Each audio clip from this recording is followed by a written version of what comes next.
Bismillahirrahmanirrahim. Assalamualaikum warahmatullahi wabarakatuh. Perkenalkan, nama saya Nurbaiti. Saya dari Manajemen Keuangan kelas FN19D. Baiklah, di video kali ini saya akan membahas tentang perhitungan rasio likuiditas dengan menggunakan rasio lancar, rasio sangat lancar, rasio kas, rasio perputaran kas, inventory not to be working capital. Terlebih dahulu kita harus paham apa itu rasio likuiditas.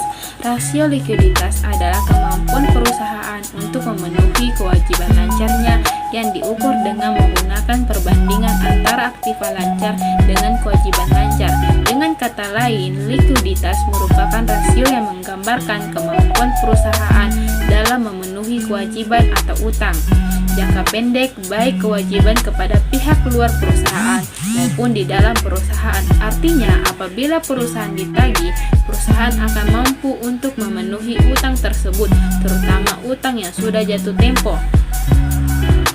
Nah, jenis-jenis rasio likuiditas.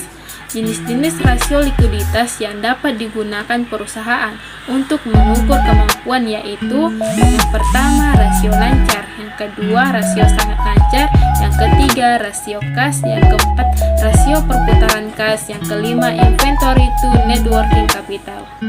Nah, bisa dilihat pada contoh berikut. Jika rata-rata industri current ratio adalah 2 kali kendaraan perusahaan untuk tahun 2005 berada dalam kondisi baik, mengingat rasionya di atas rata-rata industri. Namun untuk tahun 2006 kondisinya kurang baik jika dibandingkan dengan perusahaan lain karena rasionya masih di bawah rata-rata industri. Nah, jenis rasio yang kedua yaitu rasio cepat atau rasio sangat lancar. Bisa dilihat contohnya pada tabel berikut.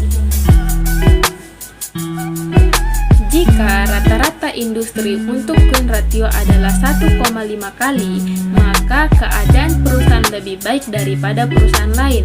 Kondisi ini menunjukkan bahwa perusahaan tidak harus menjual sediaan bila hendak melunasi utang lancar, tetapi dapat menjual surat berharga atau penagihan piutang. Demikian pula sebaliknya, jika rasio perusahaan di bawah rata-rata industri, keadaan perusahaan lebih buruk dari perusahaan lain. Hal ini menyebabkan perusahaan harus menjual sediaannya untuk melunasi pembayaran hutang lancar, padahal menjual persediaan untuk harga yang normal relatif sulit, kecuali perusahaan harus menjual di bawah harga pasar, yang tentunya bagi perusahaan jelas menambah kerugian.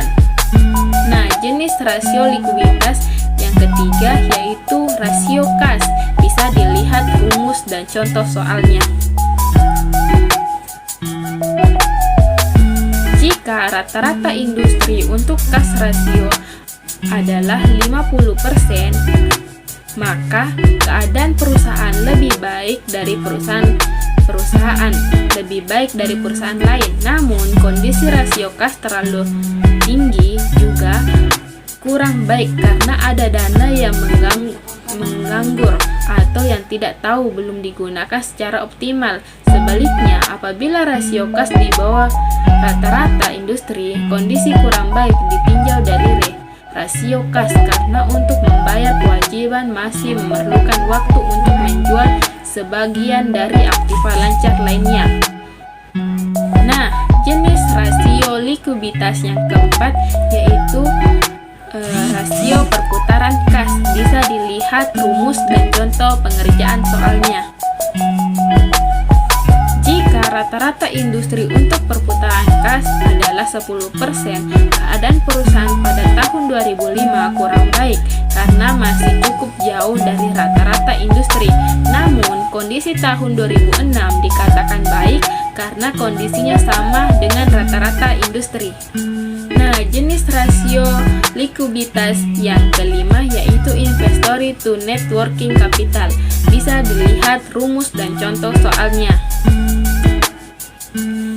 Jika Jika rata-rata industri untuk investor to net working capital adalah 2%, keadaan perusahaan pada tahun 2005 kurang baik karena masih di bawah rata-rata industri. Namun tidak terlalu buruk karena masih mendekati rata-rata industri, hanya saja masih perlu ditingkatkan.